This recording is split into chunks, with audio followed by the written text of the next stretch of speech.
Fala, gurizadinha! Tudo certo com vocês? Estamos aqui para mais um Suba no Banquinho, o quadro aqui do canal, no qual eu respondo as perguntas que vocês me enviam toda sexta-feira de manhã lá na outra rede social. Abro caixinha de perguntas, vocês enviam, e toda segunda-feira, mais ou menos por volta do meio-dia, horário de Brasília, estão aqui as respostas às perguntas de vocês. Quero agradecer primeiro que chegaram muitas perguntas, eu fiz aqui um pequeno filtro, porque senão esse vídeo ia durar umas 4 horas. Então, se vocês mandaram pergunta e ela ainda não foi respondida, na próxima sexta-feira, manda de novo a tua pergunta que eu tento responder, se possível, porque às vezes eu não consigo todas, mas uma hora eu respondo a pergunta de vocês. Então, continue mandando se eu ainda não respondi. Vamos lá, antes de mais nada, claro, não vou esquecer, se você ainda não está inscrito aqui no canal, se inscrevam para ajudar este canal a crescer, deixa o like no vídeo aqui se vocês gostarem e, claro, os comentários por aqui. Vou começar com o W Mendes SF, que sobe no banquinho e manda a seguinte pergunta: torce para o Real ou para o Atlético? Essa pergunta chega toda semana e toda semana eu respondo a mesma coisa. Pro Grêmio. Bom ou ruim? Não sabemos, às vezes é uma angústia constante torcer pro Grêmio, às vezes é uma felicidade absurda, mas é isso aí. Eu torço pro Grêmio em Porto Alegre, na minha cidade, Carlos Barbosa, aqui em Madrid, na China, na Índia, em Marte e isso. Eu torço pro Grêmio.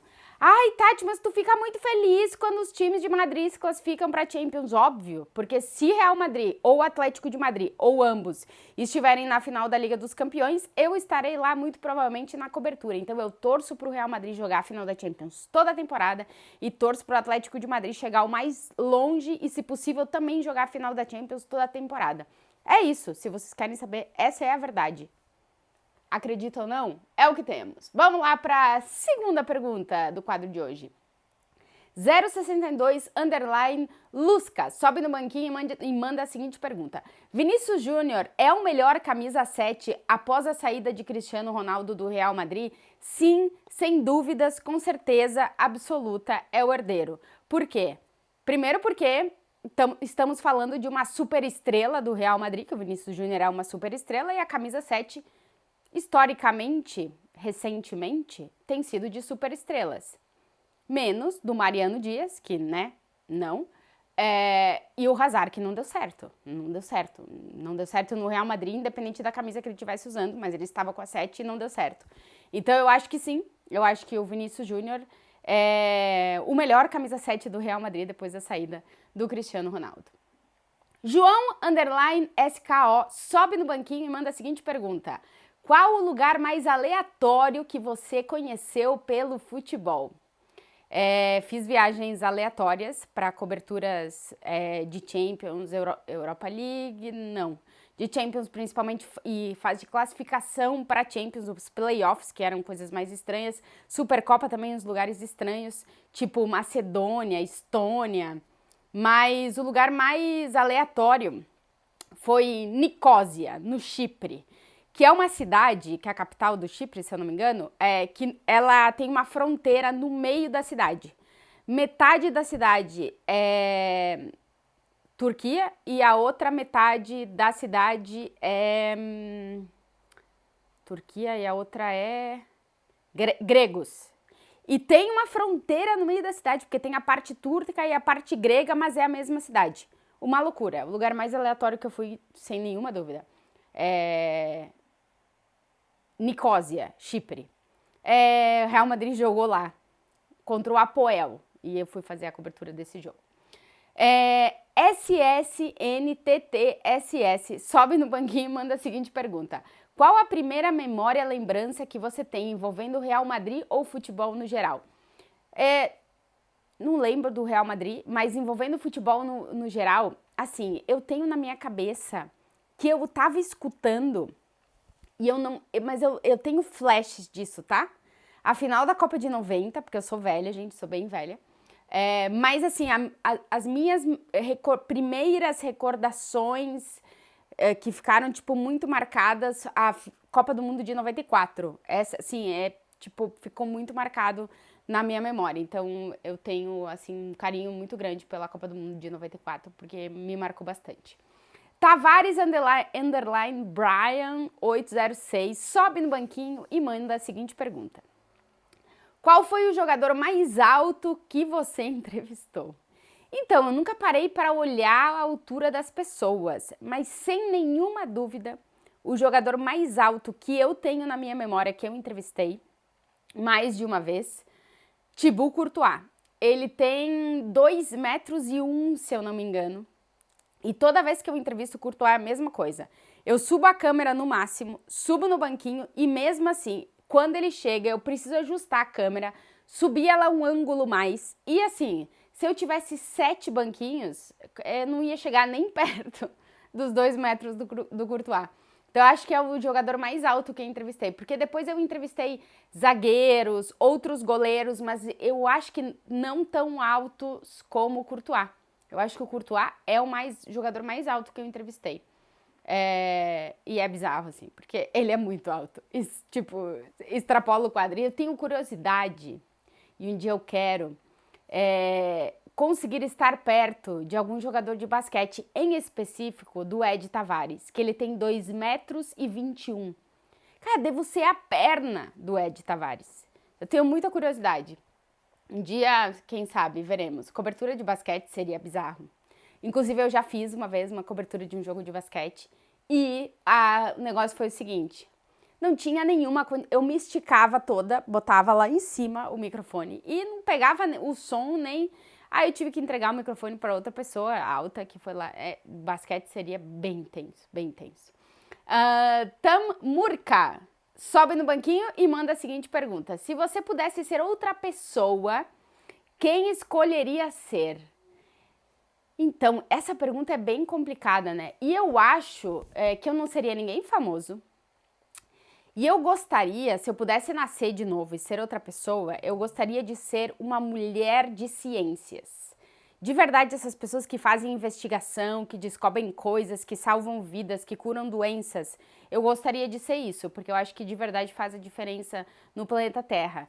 Então, uma mulher que trabalha com ciências e fazendo descobertas, porque eu tenho muita curiosidade dessas pessoas que... Gente, eles trabalham em laboratórios com coisas super complexas e conseguem encontrar curas para doenças. Eu acho isso assim... Essas pessoas que elas são, na sua grande maioria, anônimas, a gente não conhece, não sabe quem elas são, não sabe o nome. E essas pessoas salvam muitas vidas. Eu gostaria de ser uma pessoa dessas. Isso. Underline Fortaleza, ponto, underline. Sobe no banquinho e manda a seguinte pergunta. Quando vocês tiverem esses nicks assim, mandem um nome, porque daí pelo menos eu posso falar o nome de vocês. A não ser que o nome do arroba Fortaleza seja Fortaleza, não sei também.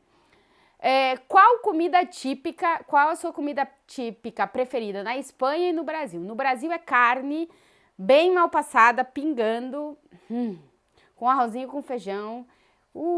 A comida brasileira é maravilhosa. E aqui na Espanha, deixa eu pensar, qual seria a minha comida preferida? Eu gosto de várias coisas, eu gosto da culinária espanhola, eu só não gosto de mariscos, bichos do mar estranhos, que parecem... chiclete, assim, que puxa, assim, eles comem muito aqui, tipo calamares, essas coisas assim, lula, polvo, não gosto disso. Mas assim, tortilha de batata, adoro. Pão com tomate, adoro. Tomate em geral, tomate na Espanha é muito bom. Eu acho que eu gosto de muitas coisas, assim, não sei se eu tenho uma preferida. E a do Brasil, carne, muita carne.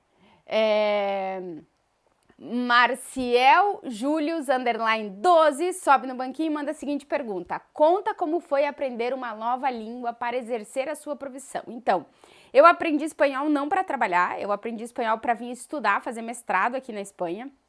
E eu estudei no Brasil, lá em Porto Alegre, no Instituto Cervantes, tem em vários lugares do mundo o Instituto Cervantes, que é o local onde... o governo da Espanha mantém esses locais para ensinar espanhol da Espanha, né?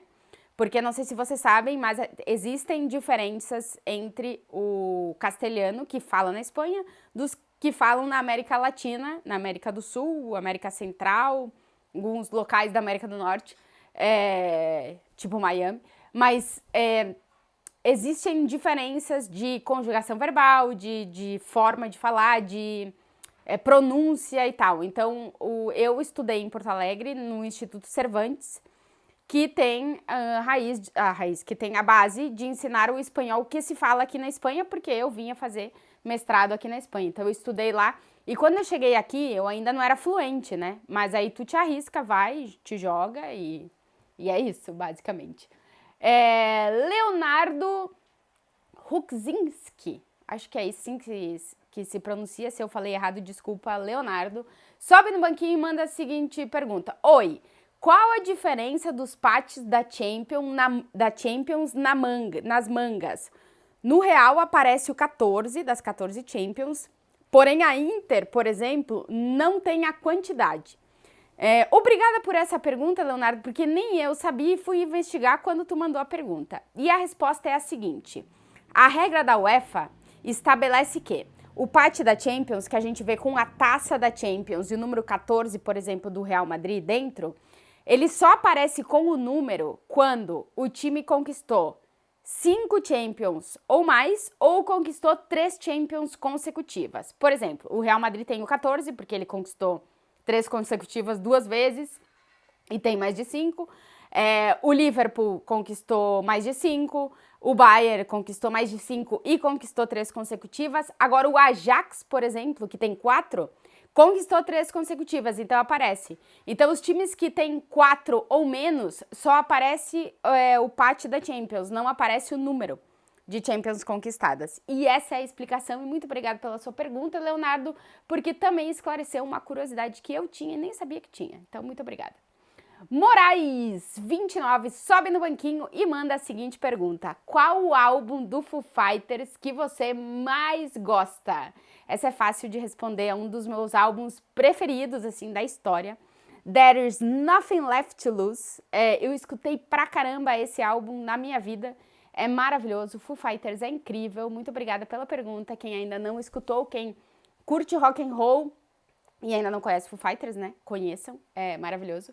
E esse é o meu álbum preferido, Moraes. Yuri Bentes sobe no banquinho e manda a seguinte pergunta. Já teve algum jogador em que você não precisou subir no banquinho? Já. O primeiro jogador que eu entrevistei sem o banquinho foi o Shaqiri, em um jogo da Suíça contra quem era? Era algum playoff de eliminatória, não me lembro se para Euro, Copa do Mundo, enfim, era alguma coisa assim, que eu fui lá para Lucerna, na Suíça, fazer esse jogo e entrevistei o Shaqiri sem o banquinho. E depois, agora, recentemente, porque eu estava com a Carolina Buquerque, que é a nossa cinegrafista, entrevistei Xavi Simons também sem o banquinho. São os dois até agora na lista, desde que o banquinho existe, nos quais eu não precisei utilizar o banquinho. Eduarda Kleinovska, acho que é assim, desculpa se eu pronunciei errado, sobe no banquinho e manda a seguinte pergunta. Qual foi a melhor contratação que o Grêmio fez esse ano? Então, eu queria dizer que foi o Soteldo, né? Mas com a lesão a gente não tá vendo o Soteldo jogar com o Grêmio. Tomara que ele volte logo, porque eu acho que o Grêmio vai subir um nível com a entrada do Soteldo no time. Sem o Soteldo, eu acho que a melhor contratação que o Grêmio fez foi renovar o contrato do Vila Sante, porque sem o Vila Sante seria um troço horroroso.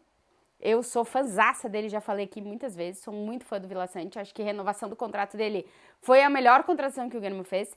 E depois eu acho que o Pavon, pelo que a gente viu até agora, né, que eu acho que a gente ainda não viu muito das novas contratações e tal, mas eu acho que o Pavon foi uma baita contratação, tem uma expectativa bastante grande em relação ao que ele pode entregar ao Grêmio. Heitor.Victor_ sobe no banquinho e manda a seguinte pergunta. Tati, o que justifica a queda de rendimento do Atlético de Madrid? Complicado. O Atlético, nos últimos anos, ou começa a temporada muito bem, ou termina a temporada muito bem. O Cholo não tá conseguindo encontrar uma regularidade desse time durante a temporada inteira. Essa temporada passada começou muito mal, terminou muito bem, e essa começou muito bem e tá terminando meio mal. Então, falta essa regularidade na constância. Eu acho que daí é questão física, é questão mental, é questão de ajustar as peças ao que o Simeone quer entregar dentro de campo. O time tá trocando um pouco a forma de jogar, mas não termina de encaixar todo mundo, e os momentos sem o Griezmann costumam ser os piores momentos do Atlético de Madrid, então tem isso também. Agora, não tem uma única coisa, eu acho que são vários os fatores que fazem com que essa queda de rendimento tenha acontecido. Vamos ver o que vai acontecer na Liga dos Campeões. Lucas Caramal, acho que é isso, sobe no banquinho e manda a seguinte pergunta: Tati, você já entrevistou o Messi, o Neymar, o Cristiano Ronaldo e o Haaland? O Messi não, o Neymar tampouco, o Cristiano Ronaldo sim e o Haaland também. Sim, já entrevistei o Haaland uma vez, quando ele estava no Dortmund e foi jogar eliminatória em Sevilha contra o Sevilha na pandemia. Entrevistei o Haaland. Inclusive, tem uma história maravilhosa, porque deu um problema no áudio. E a gente quase perde a entrevista com o Haaland. Eu conto essa história, que é bizarra. Cledson.nascimento 18 sobe no banquinho e faz a seguinte pergunta: quanto custa um banquinho? Cara, eu não lembro quanto eu paguei, mas eu acho que estava em torno dos... Porque esse aqui que tá aqui atrás é menor, o meu é um pouco maior. Eu acho que tá na casa dos 10 a 15 euros. Isso em reais seriam 50, 60 reais, mais ou menos? Acho que é isso. Mas posso ir lá na loja onde eu comprei, que tem várias aqui perto de casa, ver quanto é que tá custando nesse momento. Mas eu acho que foi em torno disso aí, mais ou menos. E esse que eu tô usando agora é o segundo, porque o primeiro quebrou. E aí agora eu tô com o banquinho número 2. E esse, vamos ver até quando ele aguenta. Eu vou ter que provavelmente comprar um terceiro. Daniel Dias, _ 10, sobe no banquinho e faz a seguinte pergunta: eu fico abismado vendo Toni Kroos falando espanhol. Os jogadores do atual elenco são fluentes? Então, aqui na Espanha quase todos os times têm uma base de falar espanhol dentro dos vestiários muito grande, né? Os jogadores mais jovens, por exemplo, que são contratados aí no caso do Real Madrid, eles já chegam falando alguma coisa, né? Se defendendo no espanhol, entendendo alguma coisa. Por exemplo, o Vinícius Júnior já chegou se defendendo um pouco, o Rodrigo já chegou falando espanhol, o Endrick, por exemplo, já tá fazendo aula de espanhol, então eles já começam a se preparar, os que sabem que vão vir pro Real Madrid, já estudando espanhol e se preparando. O caso do Toni Kroos, por exemplo, ele demorou certo tempo para conseguir. Ele falava, já se comunicava, inclusive é bem engraçado porque a parte dos 15 minutos de treinamento aberto que a gente assiste do Real Madrid, o elenco é dividido em duas partes, duas rodinhas de bobo. Dois bobinhos, né? E esses bobinhos, eles são definidos há muito tempo, desde a época do Cristiano Ronaldo.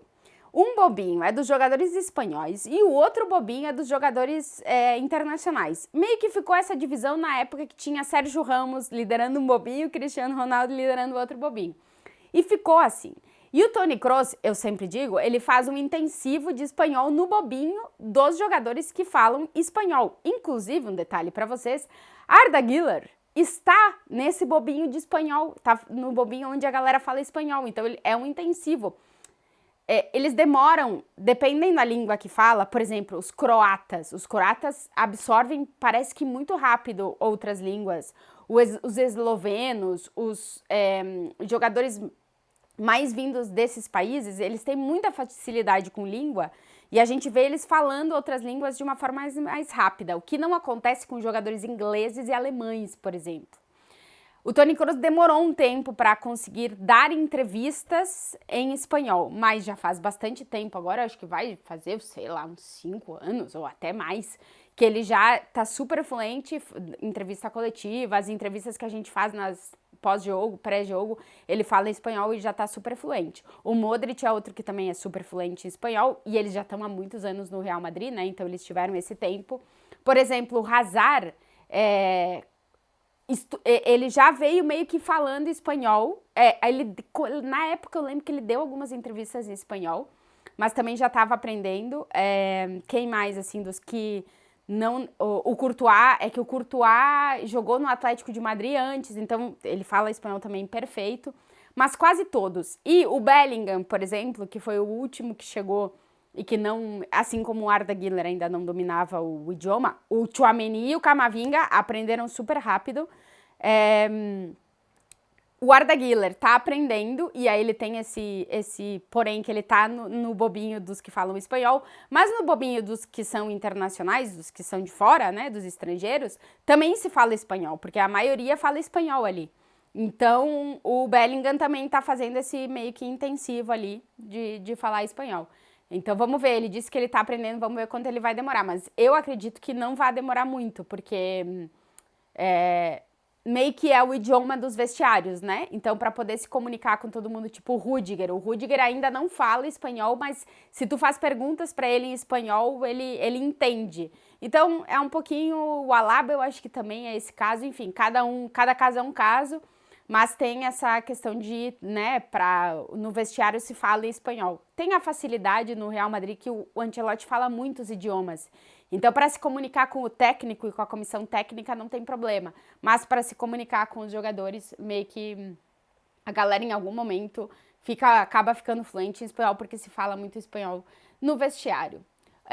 Lulo Bubu sobe no banquinho e manda a seguinte pergunta: o que você acha que vai acontecer no Brasil e Espanha? O Brasil tem condições de ganhar da Espanha? Então, eu tô curiosa para ver como é que esse Brasil vai jogar com o Dorival. O que a seleção espanhola vai colocar em campo, a gente mais ou menos já sabe. E eu acho que a Espanha vai estar mais fraca para enfrentar o Brasil, porque não conta com o Gavi, que para mim é um jogador muito importante nesse esquema da seleção espanhola. Também quero ver como é que a Espanha vai jogar, mas a gente já sabe que a Espanha é um time que fica com a bola, mas que desde que o Luis de la Fuente assumiu é um time mais vertical, que gosta de atacar bastante, que tem lá seus problemas defensivos e que pode deixar espaço para o Brasil. Mas antes de mais nada, eu quero ver como a seleção brasileira do Dorival Júnior vai jogar. E tem o jogo com a Inglaterra primeiro, né? Então a gente vai ter uma ideiazinha do que pode vir aí. Isaac Castella sobe no banquinho e manda a seguinte pergunta: o Atlético precisa reformular o seu elenco para a próxima temporada? Então, tem algumas questões que tem que ser resolvida de renovação de contrato. O Mário Hermoso, por exemplo, deve sair, o Coque ainda não renovou. Tem alguns poréns de questão de renovação. E eu acho que se o Cholo quiser continuar jogando com 3 zagueiros, precisa contratar mais zagueiros. E zagueiros que possam entregar mais nesse tipo de jogo. Além do que, o Atlético de Madrid fez um investimento para contratar o Vermiren agora, que seria esse volante, só que é um jogador muito jovem. O Atlético está jogando sem camisa 5 há muito tempo, o que faz com que o time perca um pouco de equilíbrio. O Coque está jogando ali naquela posição, mas o Coque não é 5, né? O Coque não é primeiro volante. Então eu acho que se o Simeone quiser continuar jogando no 5-3-2, que é o que ele está jogando ultimamente, eu acho que eles vão ter que fazer investimentos em determinadas posições, porque senão chega como está chegando agora, ou como aconteceu no final da temporada passada, no início da temporada passada, que o time às vezes fica um pouco descompensado dependendo da peça que tu tem ou a peça que tu não tem. Então, eu acho que vai ter que pensar como quer jogar e aí tentar melhorar o nível das peças que tem em determinadas posições. É o que eu penso. Mal091974 sobe no banquinho e manda a seguinte pergunta: uma música pro dia. Olha, eu tava escutando o Closing Time do Samsonic, que eu gosto muito, mas se tu quer mais uma playlist, coloca qualquer uma da Rita Lee, amigo. Bom pra caramba.